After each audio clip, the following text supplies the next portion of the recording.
Hello everyone, and welcome to the second webinar of Business Analysis Career Start, a short course presented by IT Masters on behalf of Charles Sturt University. Thank you for joining us. My name is Guy Coward and I will be your MC. Your mentor is Karen Sleeman, and Karen will be around soon. Before we begin though, a few words on Zoom's webinar functions.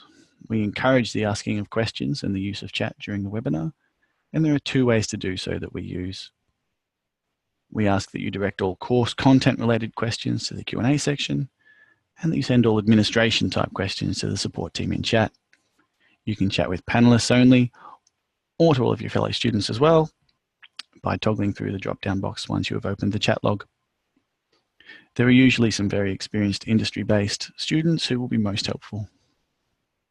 We'll have Q&A sessions periodically throughout the lecture, and if there's anything particularly relevant, I'll interrupt Karen. Angus from IT Masters is here today in a chat and technical support role. He is also responsible for the learn.itmasters.edu.au website, or the course page, which is where you'll find all the materials needed for this course. Pre-recorded lectures, which are up now, discussion forums, and quizzes. If you have any questions later on or even today during the webinar, please feel free to contact us using the details on that page, I should say. I did promise last week that I'd have a chat about CSU and sort of the benefits of studying with CSU. I'm going to have to do that next week because I haven't prepared well enough. Terribly sorry for that, and terribly sorry to Karen for mucking her around. But yeah, I'll get to that next week. If you have any questions, hold them over until next week. We'll talk about that then. But enough of me for tonight. Here is Karen. Hi everyone, welcome back for week 2, topic 2. Tonight we're going to talk about the core skills of the business analyst as part of the business analysis career start. I hope you enjoyed last week's webinar. If you didn't manage to catch the live webinar, I hope you managed to catch the recording through the learnitmasters.edu.au site. So last week we talked about the objectives of the BA and the role of the BA and the rise of the BA in terms of being an industry and a professional on its own. And we also talked about the fact that some of us arrive in BA land from other areas within the organisation, and we're expected to perform the role and function of a BA, but perhaps without the formal background training or the certification and the formal education that some professional BAs might have. So some of you did indicate that you've been BAs for quite some time, and I'd be really interested in your input either as questions or as commentary as we go along throughout tonight. And we are going to talk about more core skills of the BA next week. There's so many skills of a BA, I've had to break it into 2 weeks worth of sessions. So tonight's one's more going to focus on the softer skills of the BA, whereas next week we're going to speak more about the more technical skills and the written communication skills. So let's have a look and see where we're up to. So as I mentioned there, we have had 1 webinar already. We've got 2 more to go.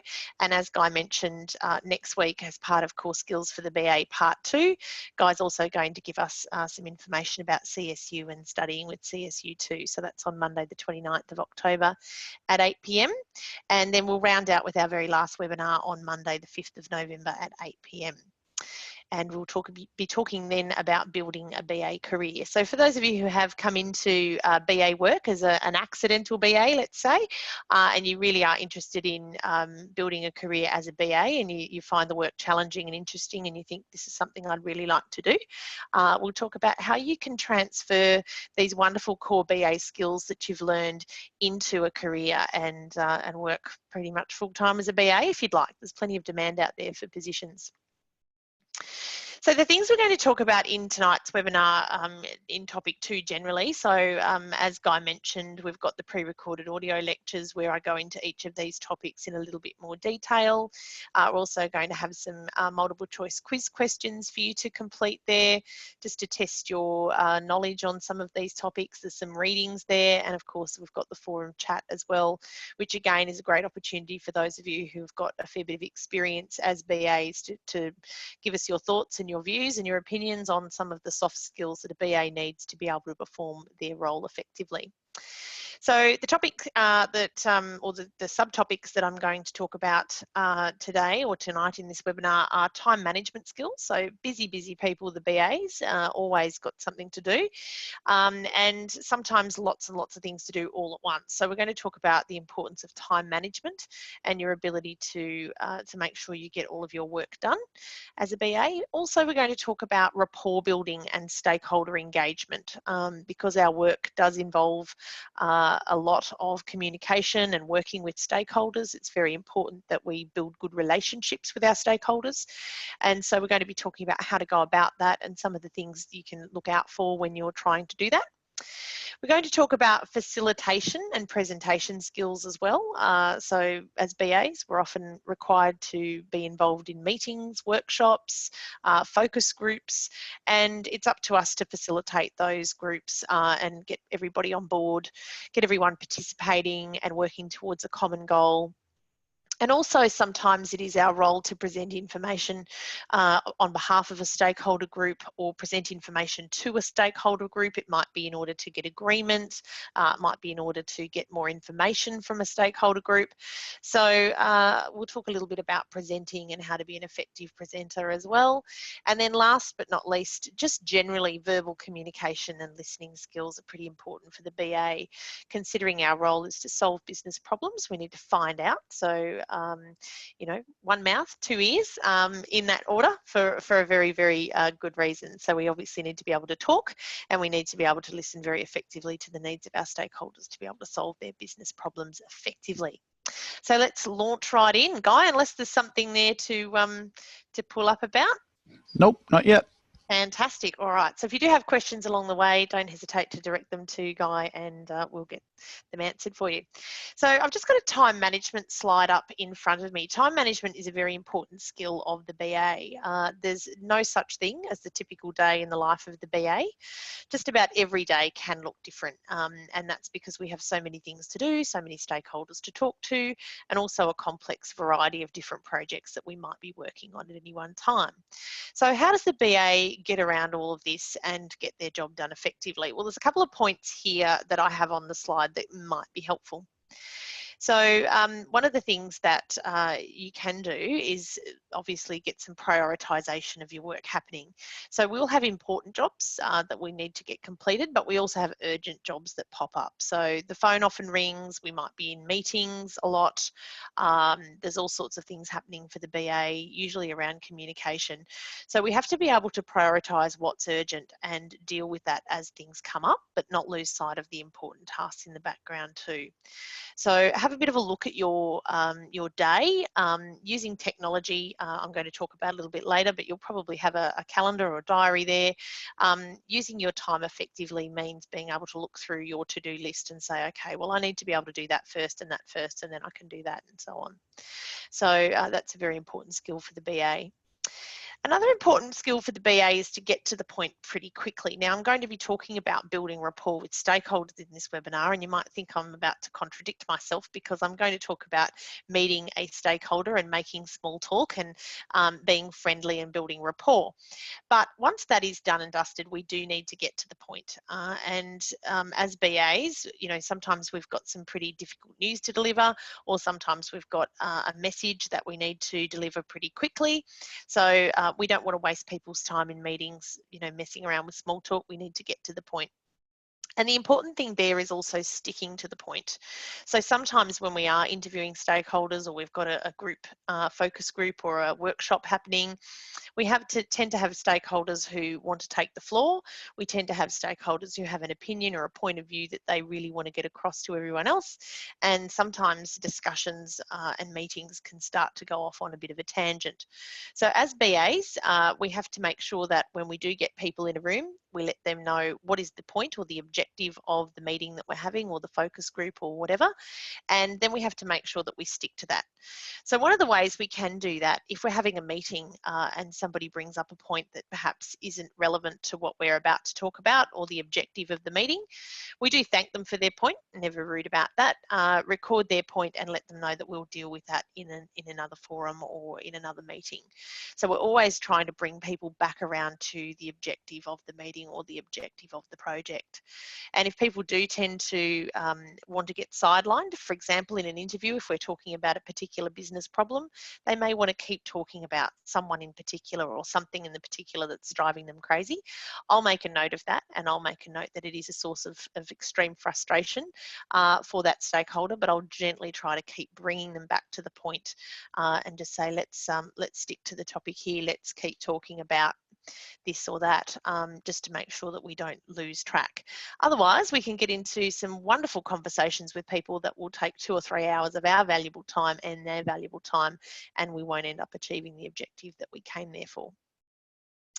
Another really good time management tip is to be prepared. So have things ready. You know, one of the things I learned as a junior BA was never to go into a meeting without knowing who I was going to talk to, what their potential point of view might be. Do a little bit of research, find out a little bit about them, find out a little bit about their work and what sort of, you know, things that they might have to say. It's not to you know, colour your view or your opinion before you attend by any means, not to put any sort of ideas into your head about what they might potentially say or not, but just be prepared about, you know, somebody who might potentially be a bit disgruntled about the project or maybe hasn't shown a lot of enthusiasm about the project and that kind of thing. Also, be prepared with your technology. If you're going to, you know, for example, if you're relying on the paper and the pen, nothing wrong with that. Make sure you've got 2 pens, make sure you've got 2 notepads and so on. If you are going to rely on technology, make sure you've got a backup. You know, I did get to a meeting once when I was a junior BA. It was a long time ago. It was before iPads. I used to have a little dictaphone, and I used to ask my stakeholders if I could record the meeting, because then I didn't have to write notes so furiously, and I could, you know, really help, you know, make the eye contact and really listen to what they were saying and be more attentive. And I would always ask their permission, and often they would say yes, but I got to one meeting once and I ran out of tape. So that was really bad, and I had to really make some furious notes then, and I knew then in future to make sure I had a spare tape, spare batteries, you know, all of that sort of stuff. But these days we do memos on our phones. Make sure your phone's charged before you go into the meeting, make sure your iPad's charged, all of that sort of thing is very, very important. Another thing as a BA is to be aware. And what I mean by this is to be aware of things like your multitasking. As BAs, we are often required to do 2 or more things at once. But just be aware of the limitations of the human brain and what we can achieve and can't achieve while multitasking. And there's been some studies done on how effective people are when they're multitasking, and the answer is not very effective. So if you do have some very important jobs to do, make sure that that's your single focus. You know, there are some things where, you know, there is a huge margin of error, and you can get on with it and do things pretty quickly, and as long as you get the job done in sort of, you know, reasonable amount of accuracy, you're okay. And you know, with those things, yes, multitask away, do whatever you can. An example of that is, you know, I might use the cab ride back from a meeting to jot down some notes for the next meeting. I might you know, send some emails or something like that. If I have a bit of downtime while I'm waiting for someone to arrive at a meeting before we can get started, you know, those kinds of things. I always try to arrive early. I always try to be about 15 minutes early, 10 to 15 minutes early at least, for an interview with a stakeholder. And I think showing up on time is another way to show courtesy and respect as well. And being particularly punctual is important in some cultures, so just be aware of that. And having that awareness as well about your stakeholders, be aware of what their interests are, what their values are, what sort of things they might potentially find offensive, and be very cognizant of that as you go along. Make use of your technology to record meetings, to record sessions. If you're going to do something like this, have a meeting with a group of stakeholders, you know, record that session, send the link out to the people who weren't able to attend. You know, those sorts of things are really good. So if you've got the ability to use software like that, I would definitely recommend that you do. Those sorts of tools are very helpful. But even in terms of your scheduling of meetings and things like that, you know, popping things in an Outlook diary, sharing your calendar with your colleagues so everybody knows, you know, when to book meeting times for you and so on. Just one thing about that too that I wanted to mention. When I started as a junior BA, I had 5 different stakeholders to interview. So I booked one meeting from 9 till 10, one from 10 till 11, one from 11 till 12. You get the picture, back to back to back. And what I found was that I was running and scrambling from one meeting to the next. So allow yourself a little bit of a window. You can use that time to answer emails, to make a couple of quick telephone calls. So it's not going to be wasted time, but it is going to enable you to arrive at your meeting fresh, prepared, and ready to focus. So make your time count and use your reminders. You know, we've all got our smartphones now with our reminders linked to our emails and so on to remind us what to do. I put lots and lots of reminders in my phone. My phone is always going off with reminders letting me know this is due, that's due, go and do this, don't forget to pick up your dry cleaning, everything. And it's really helpful for the BA when we are multitasking, when we do have so many different things to do, because our brains can only hold so much information, and if we do forget something vital, it can be very, very problematic. So use your reminders, use your technology to good effect. And last but not least, don't be frightened to follow up. So a lot of times with stakeholders, we might ask them for a piece of information. I always set a reminder for when I want that information. Say, for example, I ask for someone to send me something by 5 p.m. Friday, and we agree on that time. You know, Friday morning might rock around and I might send them just a courtesy email and just say, just wondering if there's anything I can do, if you need that, you know, anything from me in order to get that information to me by today at 5 o'clock. Just a gentle reminder. If I know it's a stakeholder that I've worked with before and they're usually pretty prompt and pretty punctual, I'll just let them provide it by 5 o'clock on Friday. But I'll put a reminder in my calendar for 9 a.m. Monday morning to check that it has arrived. Because sometimes I think we have a tendency to be a bit out of sight, out of mind. And if we've asked someone for something, you know, in our minds, we've taken our action, we've taken our step, we've done all the things we need to do. We're now waiting on the other person. We've, you know, volleyballed that or volleyed that tennis ball back into someone else's court. So it's out of our minds. And all too often, you know, a stakeholder might forget to do something, and because you don't have anything there to remind you to follow up, you know, it's out of your mind and you forget. So it is important to make sure you do follow up, you set reminders for yourself, and just make sure you're getting the information that you've asked for.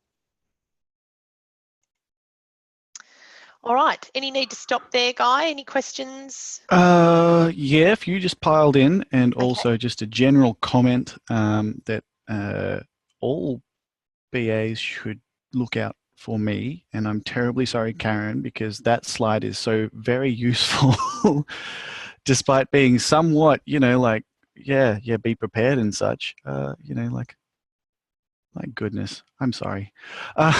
Also, there's lots of good questions. For example, Ruben has asked, do you have any specific framework for time management, like a matrix of urgency and importance? Or It would vary from project to project. I would definitely be talking with my project manager about making sure that anything that did have an urgent connotation was definitely, you know, they give me a time frame for that or a deadline for that. So even the other day when I was doing something and someone said to me, oh, now I need you to do this, the first question I asked was, when do you need it by? And when I'm putting that in my diary, I make it a day earlier, just so that I make sure that I've got it done, and then I've given myself a day's grace as well. But in terms of a system, I think whatever works for you, as long as it does work for you and it works for the people around you, that's probably the most important thing. Alrighty.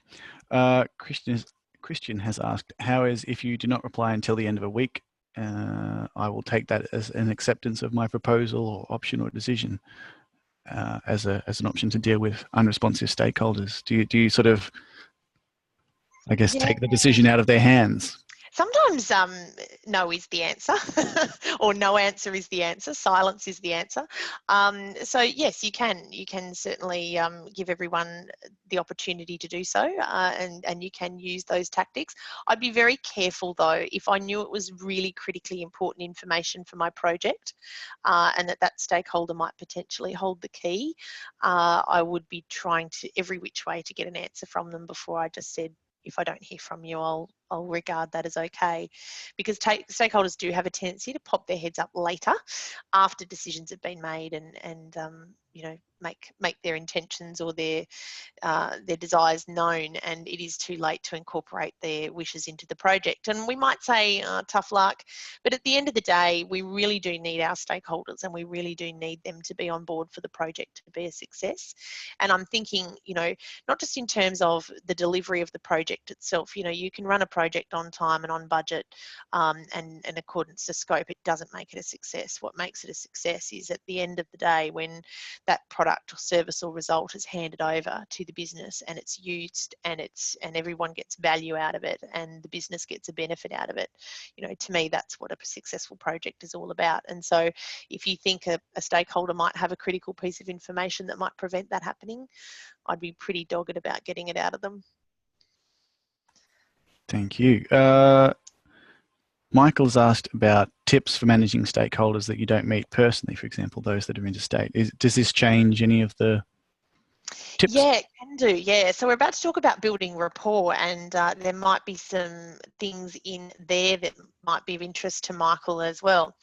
So I might start with that, Guy, and if Go for we it. need to answer more questions at the end of Nice. that, then that might be a good opportunity. So just in terms of building rapport, so I've done an audio lecture on building rapport and managing stakeholders, but it's so important for us to get off on a good foot with our stakeholders and to establish a good relationship with them that we can then maintain throughout the project's life cycle. And this often means being very diplomatic. Diplomacy is actually a core BA skill there that I haven't put on my list. Perhaps I should add that one in. But being very diplomatic sometimes in some very frustrating and trying circumstances. So it is important to get off on the right foot with stakeholders and try to maintain that as long as you possibly can. So rapport is the basis for establishing our relationship, and you'll know if you're in rapport with someone when you meet them. You know, you might have met someone and straight away, you know, you just felt comfortable and at ease with that person, and you just thought, oh, this person's, you know, great, and I love speaking with them, and I love being in their company. So in that instance, you've built really good rapport with that person. So the idea is to build that as genuinely and as quickly as you possibly can in a stakeholder relationship. And the ways to do that, I believe, are to be prepared. So as I said before, you know, making sure that you arrive on time or a little bit early for your meeting with your stakeholder, that you're there ready and waiting to greet them. If you are using an online platform such as this one, for example, that, you know, if you know, we were here for a webinar at 8 o'clock, you know, and I turned up at 5 past, you know, what message would that send to the audience? So making sure that you are there early so that when the first person joins in, you know, they're greeted with your smiling face and, you know, your speaker turned on saying welcome, how are you, all of those kinds of things. I know that it's impossible to build you know, physical rapport in a situation such as that, or even on the telephone, but there are things that you can do. And in the audio lecture, I talk about how much of our communication is just the words we speak, and the rest of it's things like body language and facial expression. So leaning in, having that really nice positive look on your face, smiling when you're greeting your stakeholders is all very important. And making sure that they're feeling very comfortable in your presence. There's also other things that we can do, you know, when we're leaving the meeting. We can say, look, if there's anything that I can do for you, please let me know. If you think of anything else, I realise we've just had an hour for this interview, and sometimes people think of things after I leave, so here's my card, please don't hesitate. And I'll follow up again with that stakeholder and just say, oh, it was really great to meet you yesterday. You know, was there anything else that you could think of, or anything else that you wanted to let me know about? It just shows them that you care enough and that you're interested in what they've got to say. Other techniques, as I said before, you know, if you're recording, if you're going to record an interview, make sure you get their permission. Don't just, you know, turn up and turn your voice memo on and expect them to start speaking, because a lot of people, if they know they're being recorded, will just clam up. So I would just say, look, this recording is only for me. Make sure that they know that it's only so that you can pay more attention during the interview, and that you're not using it for any other purpose, and then that you're going to delete it, you know, those sorts of things. things. And you might think, dude, that's a bit silly, but you'd be surprised what people get really upset about. You know, talking to people genuinely as well. When you first meet someone, you know, if you go in prepared and you know who you're about to meet with and you know a little bit about them, perhaps you could ask a colleague something about that person, or perhaps you've met them before, you've worked with them on a previous project. You know, you might be able to make a joke, something in common that you've got. Common ground is always a great way to start building rapport with people. One of the ways that I test to determine whether or not I'm in rapport with someone or they're in rapport with me is the eye contact. So if they're returning the eye contact, if their posture and their stance is pretty similar to mine, that's a good indication that we've built some rapport, and you'll just see them relaxed in their pose and their way that they're presenting themselves. So making sure that you feel comfortable and relaxed is going to make sure they feel comfortable and relaxed, because if you're in rapport with someone, you'll mirror their body language. So if you're all hyped up and you walk in and you're 5 minutes late and you're flustered and you're dropping your paperwork and you know you're stumbling over your words, and you know they're going to be the same. They're going to be flustered and frustrated as well. So making sure that you are nice and calm and comfortable and relaxed will put your stakeholder's mind at ease as well. If there is anything that I think the stakeholder might be upset about, or I think that the stakeholder might potentially you know, not want a bar of the project because of this or that or whatever, I'll hit that head on. I'll speak to them about that as soon as I arrive. So I'll build a report, make the quick chit chat about, you know, and it has to be genuine. When I say quick chit chat, I don't mean just rush. Oh, how was your day? Yep, great, thanks. Now let's start the meeting. You know, if you do ask how someone's day is, genuinely listen, genuinely care. You know, ask a follow-up question to show that you've paid attention, that kind of thing, because you know you can't fake rapport. It's not something that you can fake. You either genuinely are showing it or you're not, and people will pick it up if you aren't genuine about it. But one of the things that you can do is use someone's communication preferences. So in the language that you're speaking, you can modify your language. So anyone who knows me or has spent time with me knows that I'm a fairly visual person. I'll say, look, you know, I see what you're saying, I get the picture, you know, those kinds of things, always using the visual communication preference. But if I was speaking to someone who had an auditory preference, and I would pick that up because I would be listening for words like, you know, I heard her say that and it rang a bell with me, you know, that kind of language. If my stakeholder was using that, I would know that they were an auditory person. So I would tend to use more auditory language in my response to them and my question, you know, those sorts of things, to make sure that we're on the same wavelength, and that can help build rapport as well. One of the most important things about building rapport is if we fail to do it early, we miss our opportunity. It's not something that you can mess up at the start and then get back on the right foot with stakeholders later. If you don't build it nice and early and you don't get it right nice and early, it can mean the difference between stakeholders who are engaged and interested in the project and maybe stakeholders not so much interested. So as we know, our stakeholders have two characteristics. They're either interested in the project or influenced by the project or have an influence on the project. And some of you may have seen this one before. It's just an interest influence grid, just maps out all of our different stakeholders according to where they are in terms of their interest and their influence. So we've got some people who have significant interest and significant influence on a project, and they're right up here in the top right hand corner. You know, they're the key players, and they're the ones that I'm going to worry about more than others. They're the ones I'm going to really invest the time in, because we've just talked about time management. We've just talked about how busy BAs are. We don't really have time to be, you know, spending hours and hours and hours with everybody. Yes, we do want to get to all of our stakeholders and we want them all to feel important and special, but let's face it, some are more important and special than others. And these are the ones that we want to spend the majority of our time with, really getting their strong buy-in, really getting their interest in the project, maintaining that. Then we've got stakeholders that are moderate interest, moderate influence, and they sort of fall between these two dotted lines you can see on the screen here. And I don't know if you can see my arrows, so I might just do a bit of drawing. You know, I like to draw. It's that time again. It's that time again. Here she is. She's got the pen going.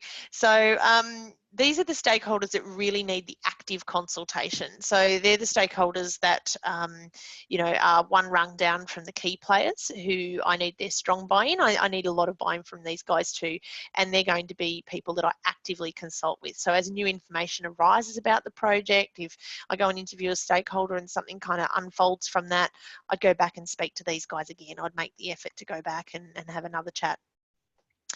Then I've got these people between these two dotted lines here, and they're, you know, fairly, yeah, they've got a bit of interest in the project and a little bit of influence, but, you know, they're more sort of the price takers than the price makers in this game.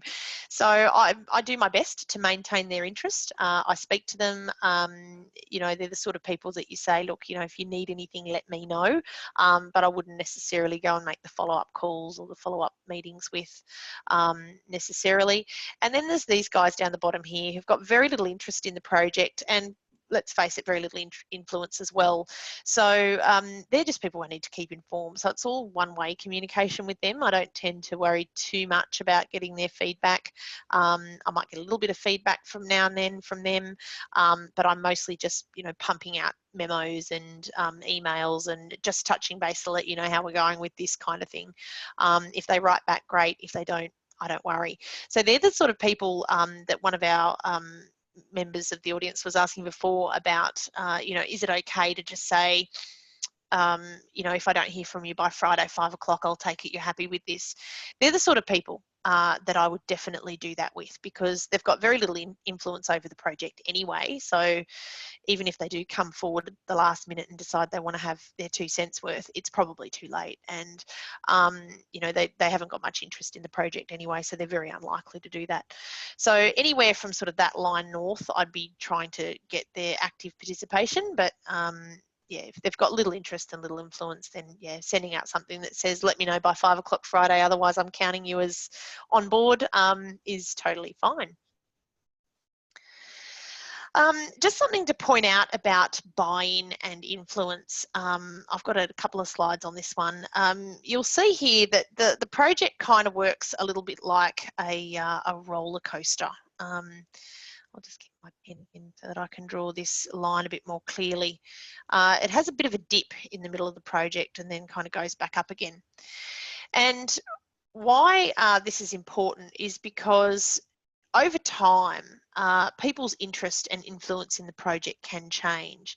But even people who are very interested in a project at the beginning can have momentum sort of fall away and have their interest in the project fall away. And we tend to have this little sort of lull in the middle of the project where, you know, people aren't really that enthusiastic. And it's for a number of reasons. I mean, usually we're just all getting so busy.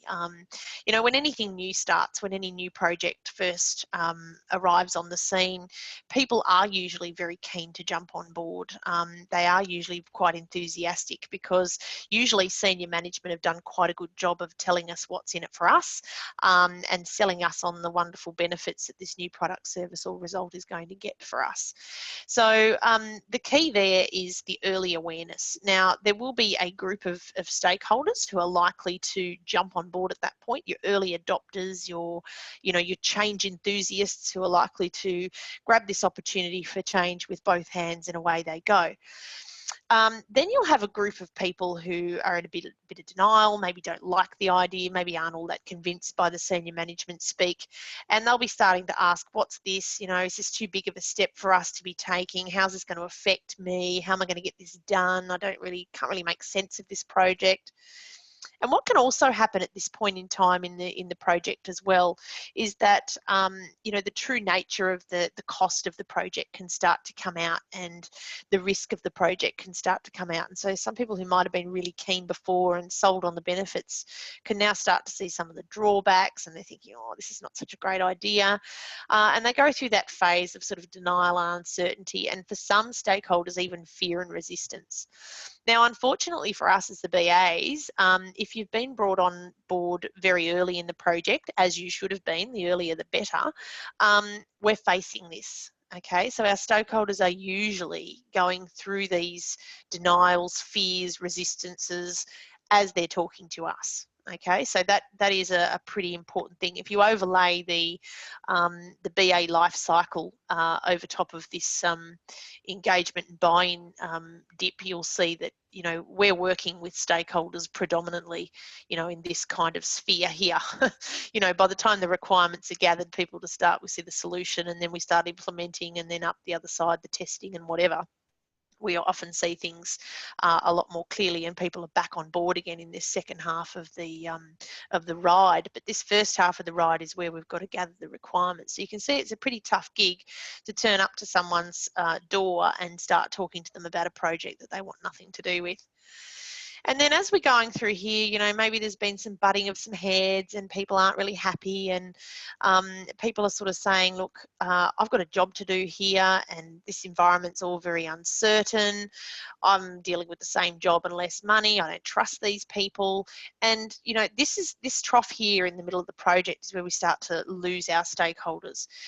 So you can imagine what might potentially happen if we don't bother to build engagement and buy-in at the beginning of our project. So instead of starting up here and going down there and getting pretty low, we're actually going to be starting from a base here, and you know what? We've hit rock bottom and we can't recover. So what we need to do is make sure that we do start with this you know, optimum momentum, so that we can get people on board as you know, early as possible. And then we're much more likely to, yes, we're going to ride that dip, everyone's going to do it, but we're much more likely to get them coming up the other side if it doesn't look like such a steep hill for them. If they've already dropped to sub-zero, there's no hope of getting them back. So then we start to show them some of the work that we've done. We start to show them the process maps, and we start to show them the models, and, you know, they start to see the benefits all over again, and they kind of go, oh, I don't mind this. You know, maybe this is something I could get behind, and, you know, I'll do what I have to here. And then they go through this acceptance and then eventually commit to the project once, you know, everything's coming out the other side. So a little bit like the stages of grief, oddly enough, but we'll talk about that when we talk about engagement and buy-in a little bit further on down the track as well. But so important to maintain that interest and that influence over the project throughout the life cycle, so we can ride the dip. Just a technique here in terms of this little acronym, the SPIN, is a sales technique actually. This originated as a sales technique, and you know, BAs, we have to be bits of sellers. We have to have some sales techniques to be able to sell the good news, and to be able to sell the idea, sell the benefits, sell the solution. So we borrowed the SPIN technique from the salespeople of the world, and works quite well. It's a way to get buy-in from our stakeholders, and it is an acronym, lots of acronyms, of course, in business analysis, as you'll be getting to know. S is for situation, P for problem, I for implications, N for need or payoff. So what that means is that, first of all, we must look at the situation. What are the parameters of the discussion? What's included here? What's involved? The scale and the influences, what's going to change? So people need to clearly see the two different situations. And we spoke about these last week. We spoke about the as-is situation, which is a situation that we don't want to stay in. And we talked about the wonderful to-be situation, which is the situation we want to move the organisation towards.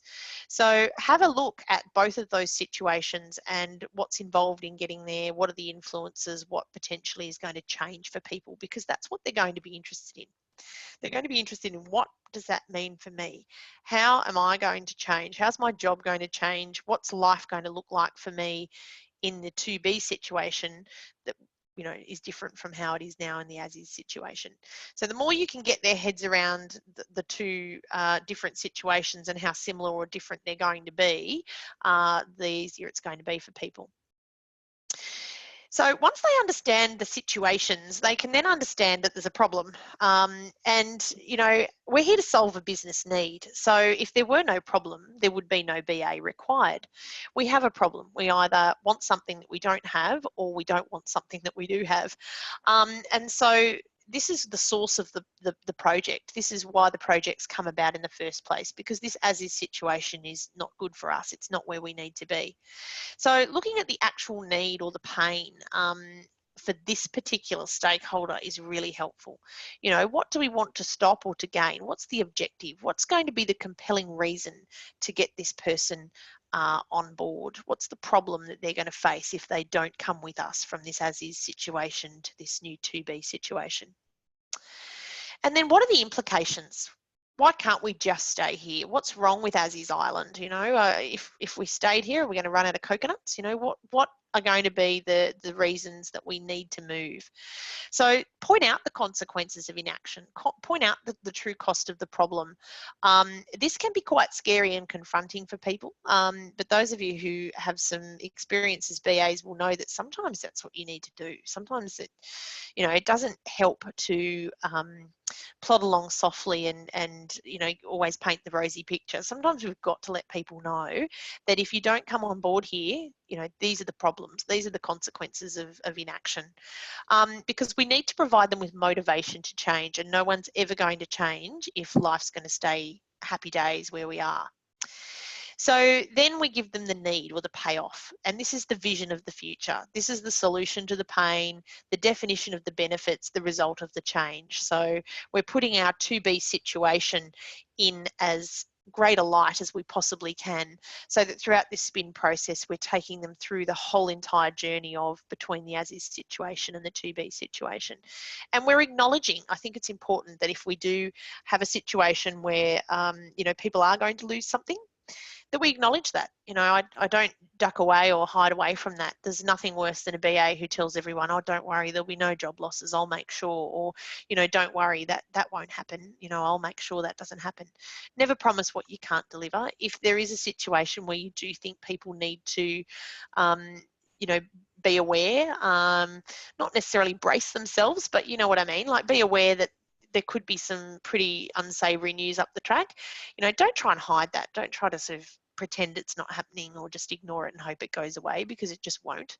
It'll just get worse and worse. And if you're already thinking it, you know that they are too. So hit that head on, let them know. Whilst there is the potential for that, there's potential for much worse if we don't do something about it.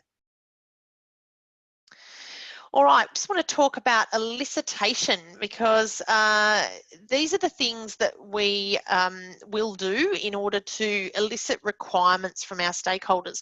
So a lot of the soft skills that I've been talking about, not just the time management, but the rapport building, the facilitation skills we're going to talk about, the verbal communication skills. It's all about elicitation of information from our stakeholders. And whilst we also will present some information back to them, really they are the people who hold the keys to the kingdom, and so it's our job to ask a few questions, take a few notes. So during the elicitation phase of a project, there's some things that we need to find out, and let's call them the knowns and the unknowns.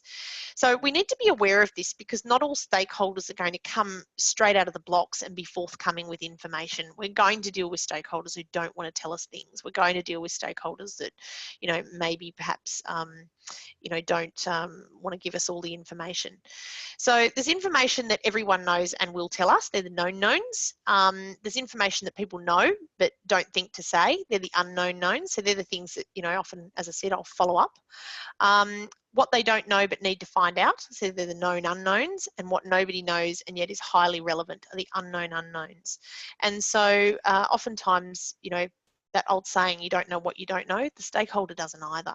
So it's through that process of questioning, verbal communication, them feeling comfortable with you, that they're going to remember everything that they need to tell you, and that they're going to be able to bring that more relevant information to the table. You've probably all seen this one before, but I think it pretty much depicts what can happen on projects. What was proposed by the sponsor, specified in the request, designed by the senior analyst, produced by the programmers, installed at the user's site, but what the user really wanted was a tyre swing. And here's another rendition on that as well. Sometimes the stakeholder doesn't know what they want. They don't know they want a tyre swing. So they'll go through the process of telling us all the things they don't want, or they'll tell us some of the things they think they want. But it's up to us to decode all of those messages. It's up to us to use our verbal communication skills, our questioning techniques, to really get to the heart of what they actually want, whether they know they want it or they don't. Some of the problems with requirements, these are worth going through, I think. Beware the ambiguous requirement, the one that has two different potential meanings. Beware the duplicate requirement. Sometimes, we can put requirements in twice, and they can be worded one way one time, and one time we word them totally differently. And if they're both on the same page, it's not necessarily a bad thing, just looks a little bit unprofessional. But sometimes we end up with actually two requirements that actually conflict with one another. So we have to be really, really aware of that. Beware the irrelevant requirement. So we'll always have a stakeholder who just wants to throw one into the mix for us to try and get something that they've always wanted, and they see our project as a vehicle for the delivery of that much needed or wanted thing that they've always had their heart set on. If it's not relevant to our project, it's our job as the BA to weed that one out. Also, beware of any assumptions. It's impossible for us to elicit requirements and to solve business problems without at least making some assumptions. Document them carefully. Know what's based on assumption and what's based on fact. And be really super careful when you have had a requirement that you have had to base on an assumption. Sometimes our requirements are unrealistic. Just not doable within the budget or the time frame that we have. So be aware of those, or maybe not even possible within the laws of physics at times. So just be aware of those. Uncertainty. So the stakeholders asked for something, but they're not really sure if they actually want it or not. They're not really that committed to it, or they're not really sure about whether or not it'll actually help or do the job. So just be aware of that. Oftentimes I've had stakeholders who've said to me, I want it to be like this. This is how I want it to be. If we were talking about a pair of glasses, someone will say, I want a metal frame. It has to be metal frame. And you think, oh, okay, why does it have to be a metal frame? Oh, because that's tough. But what if I could give you a plastic frame that was as tough as metal? Oh, it's not possible. No, I don't want it. It must be metal. So sometimes it's really difficult to get through to a stakeholder who has their mind set on something. Subjectivity, of course, that's just the human condition. All of us are very subjective about our points of view, and know that when you're talking to one stakeholder, they're giving you information from their perspective and from their point of view. So it's naturally flawed to begin with, and everyone's going to have a different point of view, and it's impossible to look at anything objectively, really, in this game. Beware the unmeasurable requirement, because let's face it, once you've gathered these requirements, you're going to have to go out shopping, and you're going to have to buy something or build something that is going to have to measure up to these requirements. So if you can't measure it, then I'll put it to you, you can't build it or buy it. So ask your stakeholders to be very clear about what they need and how they intend to measure whether or not that's been delivered, because otherwise it's going to be you that has some explaining to do at the end when it never measures up to their wonderful expectations. And beware the political requirement. Beware the requirement that somebody pops in there because, that's flavour of the month with management, or, for some of those other reasons. Someone might be trying to build a bit of a career for themselves out of this, or, take advantage in some other way. And so beware of any requirements that might potentially have some political motivation behind them. And beware the duck rabbit. A funny slide. I borrowed this one from Brenton Birchmore. Those of you who've done one of Brenton's short courses before will know how entertaining he is. Do you see a duck, or do you see a rabbit, or My goodness. That is so good. I know. I love these things. I can look at these things all day. There's one on Google at the moment. Is she walking the horse towards you or away from you? Go and Google that one as well. What often looks like something is indeed something else. So we can't afford to take any information that our stakeholders give us at face value. We must always be looking for the unknown knowns, the unknown unknowns, and trying to help them to discover more about their own needs so that they can be more informative and helpful to us. Some question types. I've been through these in the audio lecture fairly extensively, so I'll just brush over them now. Our open questions, they're the questions that we allow our stakeholders the opportunity and the freedom to answer openly. What's your favourite thing about travelling overseas? You could tell me anything. But I might use a few of those questions, but the danger of too many of those is you're letting the stakeholder off the leash a little bit. And what I was saying before is we need to get to the point and stick to the point. So we need to limit the amount of free open information we're allowing people to exchange. So we might use some open questions, but then we might also use some closed questions. So we might say, was Texas your favorite place in America? Yes or no. And so a closed question is one that only allows a yes/no response. The downside of those questions is that if you fire too many at a person in a row, it does feel a little bit like an inquisition. So we tend to sort of mix up the open and closed questions to elicit the information we need, allow the stakeholder to tell a bit of a story, but get the definitive yes or no answer. So sometimes a yes or no answer is exactly what we need. And other times we might allow people to give us a bit of information on the different shades of grey in between as well. So we've got limiting questions, leading questions, probing questions. Linking questions are really good too. So they are like a bit of a segue question. They allow us to bring two different topics together. And in the audio lecture, I talk about, you know, dichotomous questions where I'll say to someone, you know, out of these two things, which do you prefer, this one or that one? You know, those sorts of things, just to get a bit of an idea for where that stakeholder's mind might be at as well. And my last slide for the evening, I am aware we've only got 5 minutes left and I want to allow some time for questions if possible. It was just an active listening slide, and you've been all very active listeners this evening, so you probably don't need too much information on how to do that. But it is a little bit like the building rapport that we were talking about before. It's being attentive, making sure that your stakeholders know that when you first arrive and that you're there to do your work, that you're going to listen to them, that you're going to have respect for them, and that you care about their point of view, that you're not there to waste their time or your time.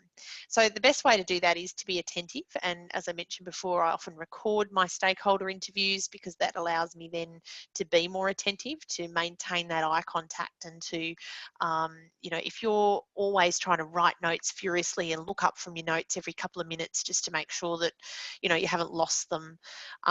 Because bear in mind too, the verbal communication skills, you're trying to read their body language as well as you're going. You know, if someone decides to sit back and, you know, cross their legs and cross their arms and they've got a sort of a bit of a pensive look on their face, it might be time to just allow a bit of silence, allow them to conjure up what they're going to say and to think things through. But if they're really passionate and they're leaning in and leaning forward and they're, you know, giving you the hand signals, you know that they're ready to talk and they're ready to let you know what they need to tell you. So being attentive is about being able to read those signs in people. And, you know, if you're too busy scribbling notes or, you know, not concentrating and you're off with the pixies, then you're not going to be able to get that good information from them. So leaning in, maintaining the eye contact, nodding every now and then. I know sometimes if we go to say something, even if it's just to confirm that we've heard, if we go to paraphrase back to someone, you know, it can interrupt their train of thought. So just the pardon me, the occasional nod can let people know that you're still listening, you're still with them, you know, and they still have your full attention. And of course, it is important to take notes, whether you're recording that or you are trying to take notes.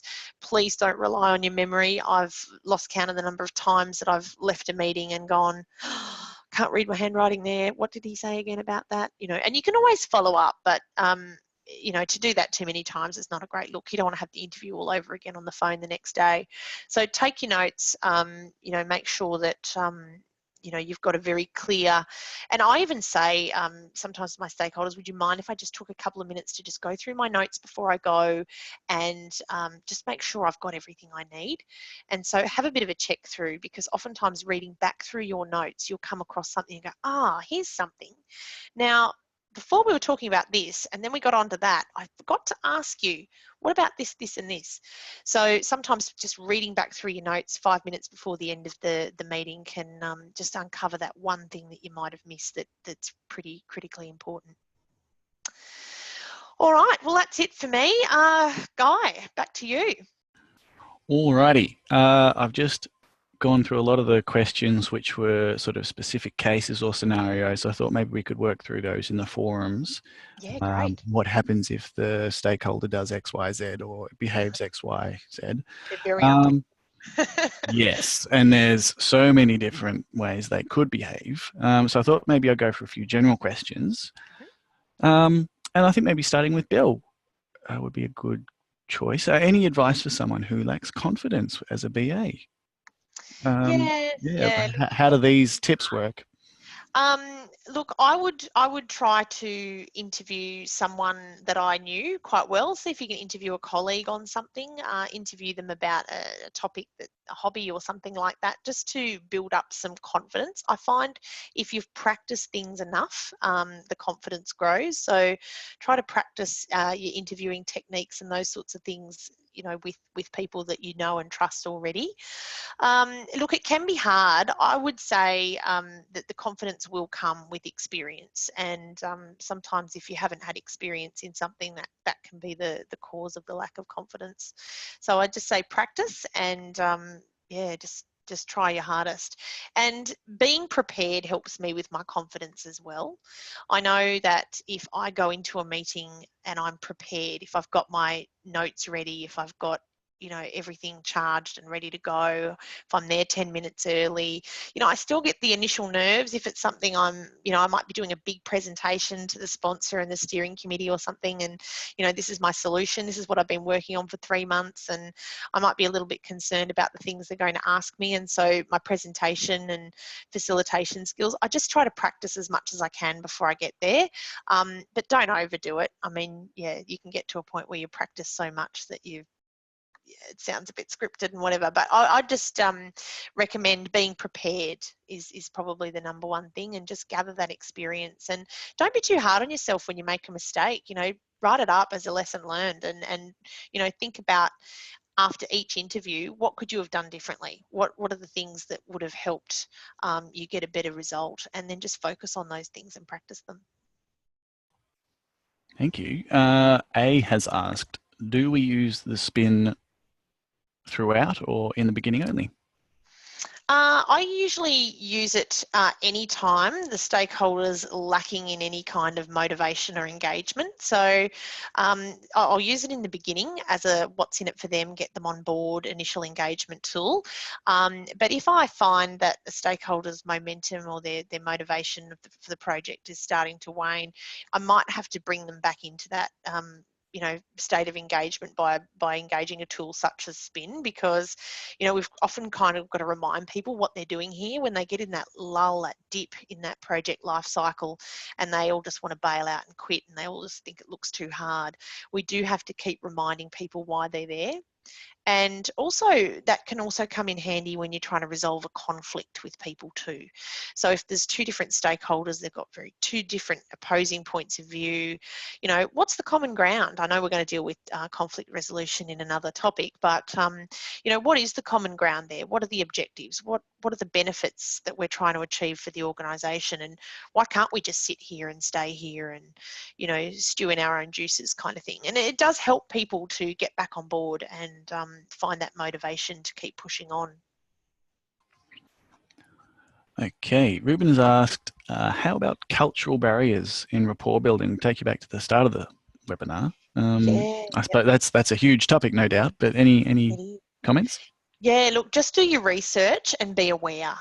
So if you know someone has a particular cultural background, and these days with all the international projects that we are dealing with, oftentimes that is the case, just do your research and make sure that you've got accurate and reliable information as the basis for any of your behaviours. So it is about being prepared and being aware, and that's why I put those 2 dot points in there, so that you do your research ahead of time and that you don't make any sort of critical errors in that way. Eric Stark has asked, can you please give some brief examples of the different matrix, e.g. mayor versus resident? I think referring to slide number 6, the engagement and buy-in matrix, the first one you showed. Would it be possible to go through perhaps an example? Go back to that one? Which one were we? Slide number 6. You'll have to, I'll just skip back here, sorry. No worries. Oh dear, no, we're going to go too far there. Slide number 6, I'll just go this way. All right, this one here? Yeah. Yep. Yeah, any way we can sort of go through perhaps some examples of who would have significant influence and interest? Yep. Yeah, absolutely. So these key players here, this would be your sponsor, your steering committee, anybody who, is a key stakeholder in terms of interest or influence. So someone whose role might be significantly impacted by the project, someone whose job description or job title or the tasks and the processes that they're involved in or that they perform would be significantly changed, might be in that sort of realm there. The people who require active consultation are people whose, their jobs might be changed a little bit, or they might, it might not be something that even involves a job change. They might be a senior level in the organisation because, they're the financial controller, for example. So they might have a lot of influence over the project and in terms of the money or the resourcing, but not necessarily be impacted by the project. People who we just need to maintain their interest, the people we usually need something from. So, we might need subject matter expertise. We might need them to come on board and, help with user acceptance testing, those kinds of things. And the people who are keep informed, that's just really the rest of the organisation. So their jobs aren't impacted. They've got no real influence over the project in terms of power or resources. The processes and the tasks that they perform on a day-to-day basis are going to, remain unaffected. But it's just nice to keep them in the loop. They're just people who you just appreciate knowing what's going on. And sometimes we do tend to forget about these people, but they can be pretty important, because if you think about your project and the touch points of your project on the rest of the organisation, sometimes these people that you just keep informed, you give them enough information for them to be able to flag something pretty important to you. So I have worked on a project previously where I've kept a stakeholder group informed, thinking, well, they don't really need to know too much about the project. But I'm glad I did, because partway through the project, they actually came to me and said, are you aware this other project's doing this, that, and the other? And then after a bit more investigation, I found that we're actually, there's a bit of crossover between our two projects and some dependencies that I didn't realise existed. So, pardon me. Without me keeping them informed, if I'd have just left them in the dark, we'd have that sort of silo mentality in our organisations where, if I'm not involved in the project, I don't need to know about it, kind of thing. But projects often cross over, and there is a need to make sure that everyone in the organisation just is across it. Sometimes people won't read things that you put out, and that's okay. We can't make them read it, but if at least we put it in front of them, then we've done our job in terms of keeping people informed. Beauty, thank you. Maybe we could go to slide 13, because I would like another look at the duck rabbit whilst we answer perhaps the last question of the night. I saved one scenario just for the Q&A section because it was a really interesting one, perhaps particularly with reference to the spin, I guess, protocol. Michael has asked, I have a project starting up where the result of the project will be automation and the redundancy of 50% of staff. And therefore, some staff are very uncooperative. And information gathering is very difficult.